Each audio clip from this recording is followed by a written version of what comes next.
दोस्तों आज ये एक्सेल की सेकेंड क्लास है। कल जैसा कि मैंने बात किया था कि एक्सेल का डाउनलोड कैसे करते हैं, इंस्टॉल कैसे करते हैं, उसको लॉन्च कैसे करते हैं।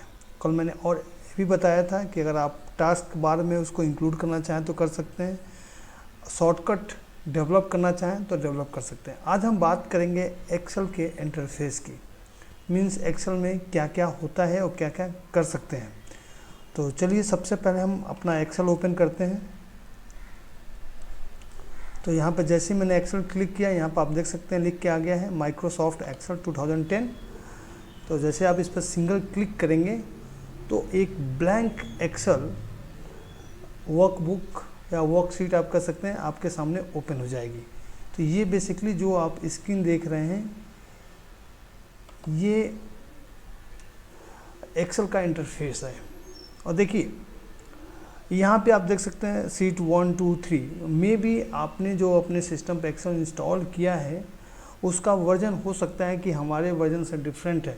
तो ये जो सारे ऑप्शन आपको दिख रहे हैं हो सकता है कि आपको डिफरेंट ऑप्शन दिख रहे होंगे, तो इसमें कंफ्यूज होने की कोई ज़रूरत नहीं है क्योंकि सबका बेसिक कंसेप्ट एक ही है। अगर मैं इसमें कुछ ऑप्शन ऐड करना चाहूँ तो कर सकता हूँ, अगर आप उसमें से कुछ हटाना चाहें तो हटा सकते हैं, तो इसमें कोई प्रॉब्लम नहीं है। आपका स्क्रीन और मेरी स्क्रीन डिफरेंट हो सकती है, आपका इंटरफेस मेरा इंटरफेस डिफरेंट हो सकता है क्योंकि ये वर्जन पर डिपेंड करता है। अगर आप 2016 यूज कर रहे हैं तो मे भी कुछ आपको अदर ऑप्शन दिख रहे होंगे, बट ये सारे ऑप्शन उसमें भी इंक्लूड होंगे। और मैं 2010 यूज कर रहा हूँ इसलिए मुझे कुछ अदर ऑप्शन दिख रहे हैं, तो इसमें कुछ कंफ्यूज होने की बात नहीं है। अब हम इसके इंटरफेस की बात करते हैं। तो जो सबसे पहले यहाँ पर दिख रहा है बुक 1। ओके, तो बेसिकली जैसे ही भी आप कोई एक्सेल ओपन करते हैं तो बाय डिफ़ॉल्ट उसका जो नेम होता है वो बुक 1 होता है। तो उसको चाहें तो आप रीनेम कर सकते हैं, जब भी आप सेव करने जाएं तो जो भी आप नाम रखना चाहें आप रख सकते हैं। सबसे पहले हम इस अपर हेडर की बात करते हैं, इसको बोलते हैं हम क्विक एक्सेस टूल बार। अगर आप इसको कस्टमाइज़ करना चाहें तो कस्टमाइज़ कर सकते हैं। जैसे यहाँ पर देख सकते हैं आपको एक्सेल का आइकन दिख रहा है, यहाँ पे सेव का दिख रहा है। अगर कोई मान लीजिए कुछ भी आपने एडिट किया हुआ है, अगर आप उसको सेव करना चाहें तो आप कंट्रोल एस से भी सेव कर सकते हैं और इस पर क्लिक करेंगे तब भी इस पर सेव कर सकते हैं क्योंकि ये टूल है। ओके, यहाँ पे देख सकते हैं और यहाँ पे एक आप ड्रॉप डाउन दिख रहे हैं, जब इस पर क्लिक करेंगे तो यहाँ पर देखिए लिख के आ रहा है customize quick access toolbar. Means इसका मतलब ये है कि अपने टूल बार को आप कस्टमाइज भी कर सकते हैं। कस्टमाइज मीन्स सपोज आप चाहते हैं इसमें ओपन इंक्लूड करना तो बस इसको क्लिक कीजिए, यहाँ पे ओपन आ जाएगा, न्यू आ जाएगा। स्पेलिंग चेक करने के लिए तो स्पेलिंग चेक आ जाएगा। मीन्स सारी चीज़ें यहाँ पे इंक्लूड हो चुकी हैं। अगर इसको आप रिमूव करना चाहते हैं तो बस यहाँ पे आप अनचेक कर दीजिए, ये सारा रिमूव हो जाएगा। मीन्स इसको बोलते हैं कस्टमाइज करना। ओके, तो जो फोर्थ पोर्शन है उसको हम बोलते हैं क्विक एक्सेस टूल बार। अब ये जो सेकेंड पोर्शन है, ये जो फाइल लिखा हुआ है ये वाला पोर्शन इतना, इसको हम बोलते हैं रिबन। और 2000 जब माइक्रोसॉफ्ट एक्सेल 2007 लॉन्च हुआ था तो उस समय रिबन को इंक्लूड किया गया था। उसके बाद जितने भी एक्सेल वर्जन लॉन्च हुए सब में आपको रिबन देखने को मिलेगा। अगर यहाँ पे आप डबल क्लिक करते हैं तो ये रिबन आपका हाइड भी हो जाएगा, फिर अगर क्लिक करते हैं तो आपका ओपन हो जाएगा। तो जो पहला टैब है वो है होम। ओके, तो जो पहला टैब है आपका वो है होम। तो होम के अंदर आप देख सकते हैं यहाँ पर कट है, कुछ कट करना चाहें, फिर कॉपी है, क्लिपबोर्ड बेसिकली कॉपी पेस्ट में यूज़ होता है। फॉर्मेट प्रिंटर का यूज़ मैं आपको बाद में बताऊंगा, उसका भी हम यूज करते हैं। यहाँ पे आप फ़ॉन्ट नेम जो भी आप सेलेक्ट करना चाहें यहाँ पे सेलेक्ट कर सकते हैं क्योंकि वेरियस फ़ॉन्ट नेम अवेलेबल है। तो ये 2010 है, 2016 में डिफरेंट भी हो सकता है। ओके, यहाँ पे साइज जो भी आप साइज, या B for bold, I for italic, U for underline. So suppose यहाँ पे मैंने कंटेंट कुछ भी लिखा। ओके, अगर इसको आपको बोल्ड करना है तो बोल्ड हो जाएगा, ये इटैलिक का मतलब हुआ ये अंडरलाइन। ओके, उसके बाद हम बात करते हैं साइज़ की। उसके बाद यहाँ पे बेसिकली अलाइनमेंट के लिए सारी चीज़ें यूज होती हैं। जैसे सपोज हमने किया तो आप देख सकते हैं सेंटर अलाइंड हो गया।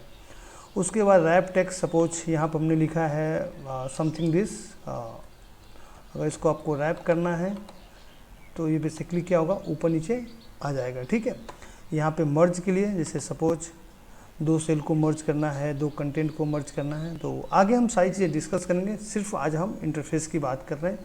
ये इसका यूज़ बेसिकली वैलिडेशन के लिए होता है, किस टाइप का कंटेंट आप इंसर्ट करना चाहते हैं किसी पर्टिकुलर सेल में, वो नंबर होगा, जनरल होगा, डेट के फॉर्म में होगा, परसेंटेज, तो सारी चीज़ें हैं। और यहाँ पे कुछ आइकन दिए गए हैं। यहाँ पे डेसिमल की कितनी पोजीशन तक आप किसी नंबर को रिप्रेजेंट करना चाहते हैं उसको हम यहाँ से मैनेज करते हैं। सपोज जैसे 5.5 और 000, जैसे आप क्लिक करेंगे बाय डिफ़ॉल्ट ये 5.5 लगेगा। अगर आपको 0 दिखाना है तो आप जितनी बार क्लिक करेंगे उतनी बार 0 ये एडअप करता जाएगा।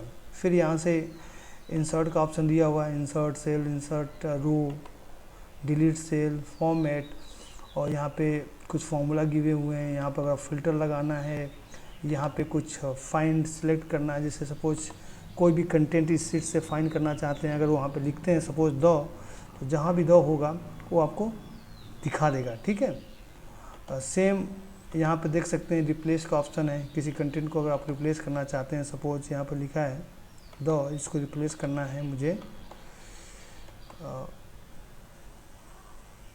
फाइंड हो गया, रिप्लेस, यहाँ पर लिखना है PRA, तो ये रिप्लेस ऑल जहाँ जहाँ मिलेगा उसको रिप्लेस कर देगा, जैसे आप यहाँ पर देख सकते हैं।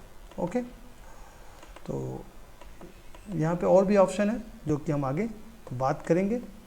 सेकेंड है इंसर्ट टैग की। यहाँ पे आप देख सकते हैं वेरियस चीज़ें अवेलेबल हैं जिसको हम अपने एक्सेल में इंसर्ट कर सकते हैं, जैसे टेबल हुआ, पिक्चर हुआ, क्लिप आर्ट हुआ, कोई शेप अगर इंसर्ट करना चाहें, column, line, hyperlink, text box, header, तो ये सारी चीज़ें इसमें इंक्लूड की जा सकती हैं। आगे डिस्कस करेंगे हम। पेज लेआउट, तो बेसिकली पेज लेआउट मीन्स जो भी हमारा एक्सेल ओपन है उसके पेज को मैनेज, सपोज अगर आप मार्जिन सेट करना है तो आप मार्जिन सेट कर सकते हैं। Orientation means portrait, landscape, whatever you want to set you can set. Print area, suppose आपको स्पेसिफिक एरिया का प्रिंट लेना है तो बाय यूजिंग दिस हम मैनेज कर सकते हैं। पेज को ब्रेक कर सकते हैं, मीन्स एक पेज को अगर 2 पार्ट में तोड़ना चाहें तो आप कर सकते हैं। यहाँ से बैकग्राउंड चेंज कर सकते हैं। ओके, उसके बाद आता है फॉर्मूला, तो बेसिकली ये फॉर्मूले के लिए कुछ गिवन है, टैब और बटन आपको दिए हुए हैं, तो यहाँ से भी आप क्लिक करके कर सकते हैं और यहाँ से भी लिख सकते हैं। देखिए, तो बेसिकली ये जो बार दिख रहा है आपको थर्ड वाला, इसको बोलते हैं फॉर्मूला बार। यहाँ पे बेसिकली फॉर्मूला होता है, यहाँ पे फॉर्मूला नेम होता है। जैसे मान लीजिए हमने यहाँ पे लिखा कुछ सम, ओके, तो यहाँ पर देख सकते हैं लिख के आ गया है सम, ये नेम है और ये यहाँ पे फॉर्मूला है। तो अगर इसको आप डिसेबल करना चाहते हैं तो आपको क्या करना है, व्यू में जाइए और यहाँ पर आप देख सकते हैं लिखा हुआ है फॉर्मूला। अगर इसको आप अनचेक कर देंगे तो ये फॉर्मूला आप गायब हो जाएगा। ओके, बट अगर इसको आप शो करना चाहते हैं तो इस पर क्लिक करेंगे तो ये शो होगा। तो बेसिकली ये टैब सिर्फ फार्मूला को मैनेज करने के लिए। तो आगे जब भी हम फार्मूला से काम करेंगे तो डिटेल में इसको डिस्कस करेंगे कि आप फार्मूला कैसे लिख सकते हैं, इसको कैसे एग्जीक्यूट कर सकते हैं। उसके बाद आता है डेटा टैब। तो basically data tab means database से अटैच करना। अगर आप एक्सेल को डेटाबेस से अटैच करना चाहते हैं या किसी फॉर्म ऑफ डेटा से अटैच करना चाहते हैं तो इस टैब का बहुत यूज है। जैसे यहाँ पर देख सकते हैं from message, from web, from tax, कोई अदर सोर्स या कोई एग्जिस्टिंग कनेक्शन से हम डाटा करना चाहते हैं, यहाँ पर कनेक्शन क्रिएट कर सकते हैं। और यहाँ पर डुप्लीकेट आइटम, डाटा वैलिडेशन भी आप लगाना चाहें तो लगा सकते हैं। तो सारी चीज़ें ये डेटा टैब से मैनेज होती हैं।